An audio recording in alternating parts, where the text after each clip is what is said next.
सीतापुर से रामपुर का रास्ता करीब 4 से 5 घंटे का है, लेकिन जब आजम खान सीतापुर जेल से निकले तो उन्हें रामपुर पहुंचने में करीब 8 घंटे लग गए, क्योंकि जगह जगह उनके समर्थन में उनके स्वागत के लिए खड़े थे।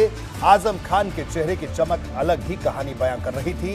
उनके बोल भविष्य में बड़ा सियासी तूफान लाने का संकेत दे रहे थे और आजम की ये बातें उनके कुछ अपनों को बहुत चुभने वाली भी जरूर लगी।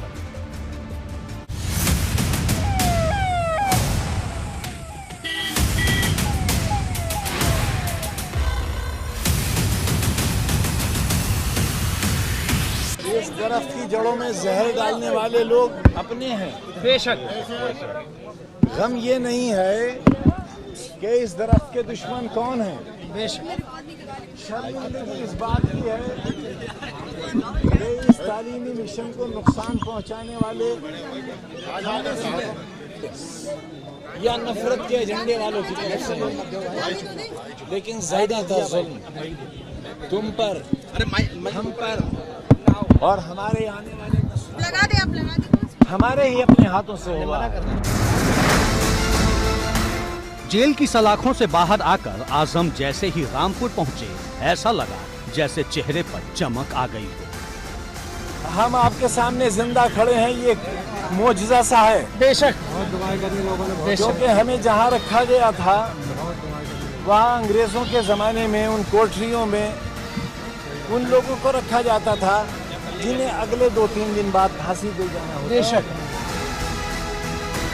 आजम ने इस समर्थन के लिए तमाम लोगों को अपने अंदाज में शुक्रिया कहा, समर्थकों के कंधे पर हाथ रखा, प्यार उड़ेला और ये जताया कि वो इस अपनेपन को ताउम्र नहीं भूल पाएंगे। रात होती थी तो सुबह का तस्वुर करते थे और सुबह होती थी तो रात का सोचते थे। बेशक और इसी तरह आप लोगों से जुदा होकर बहुत कठिन वक्त गुजारा है। बेशक क्योंकि हमारे आपके बीच के जो रिश्ते थे और जो रिश्ते आज भी हैं, उनमें तस्वुर भी नहीं था कि जुदाई होगी। बेशक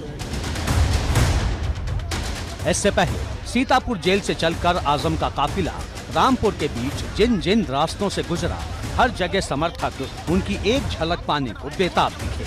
आजम ने भी किसी को निराश नहीं किया। तेजी से बढ़ता काफिला जब रामपुर की दहलीज पर पहुंचा तो आजम के साथ चल रही दर्जनों गाड़ियों के काफिले पर ब्रेक लग गया। शहर की सीमा में दाखिल होते वक्त पुलिस ने काफिले को रुकवाया और साफ कर दिया कि आजम खान सिर्फ 5 गाड़ियों के साथ ही आगे बढ़ पाएंगे। आजम की कार कुछ देर तक यहाँ रुकी रही। इस दौरान उन पर जमानत पर रिहाई से लेकर अगले सियासी कदम तक सवाल पूछे गए।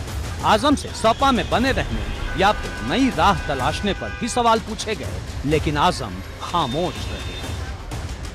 पुलिस ने बाद में आजम खान की गाड़ी समेत उनके काफिले में कुल 5 गाड़ियों को आगे जाने की इजाजत दी।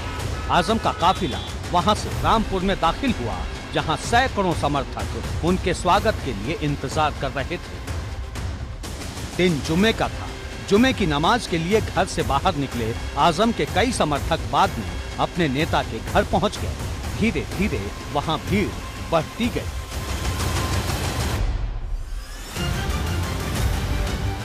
इस भीड़ में आजम खान के बड़े भाई शरीफ खान भी शामिल थे। एबीपी गंगा से बातचीत में शरीफ खान ने साफ साफ कह दिया कि मुसलमान सपा से नाराज हैं। यदि पार्टी और अखिलेश यादव ने जो साथ देना चाहिए था आजम खान का, वो नहीं दिया। क्या करना चाहिए अब आजम खान को ऐसे में? अगर आजम खान ने वोट नहीं मांगे समाजवादी के लिए तो इनकी जमानत जब्त हो जाए।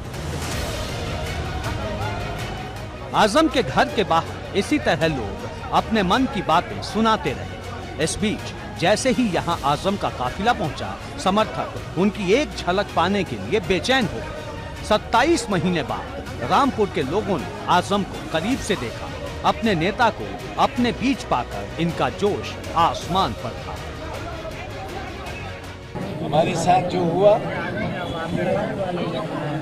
हमारे साथ, मेरे घर के साथ, मेरे खानदान के साथ, मेरे अहबाब के साथ, मेरे शहर और मेरे जिले के साथ जो कुछ हुआ, ये आईडी कौन लगाया? जिस तरह ये कायनात का सच है कि तुम्हारी की हुई इस बीमारी की तारीख आने वाली नस्लें पढ़कर रोया करें। बहुत कम मुकदमात ऐसे हैं जी या नफरत के एजेंडे वालों की तरफ से है, लेकिन ज्यादातर जुल्म तुम पर, हम पर और हमारे आने वाले लगा दे, आप लगा दे।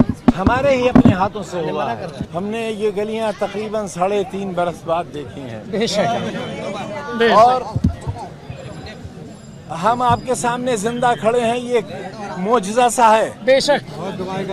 क्योंकि हमें जहाँ रखा गया था वहाँ अंग्रेज़ों के ज़माने में उन कोठरियों में उन लोगों को रखा जाता था जिन्हें अगले 2-3 दिन बाद फांसी दे जाना होता। बेशक। और हमारे कमरों के पास ही फांसी घर भी था।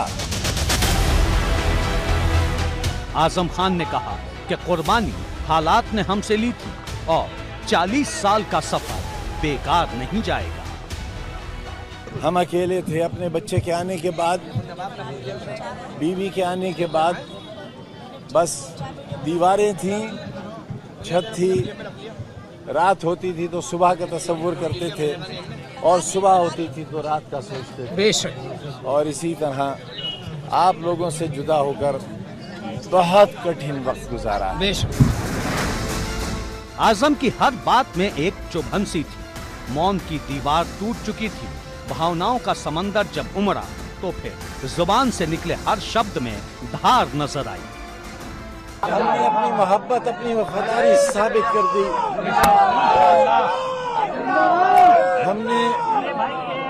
हमने अपनी मोहब्बत, अपनी वफादारी साबित कर दी।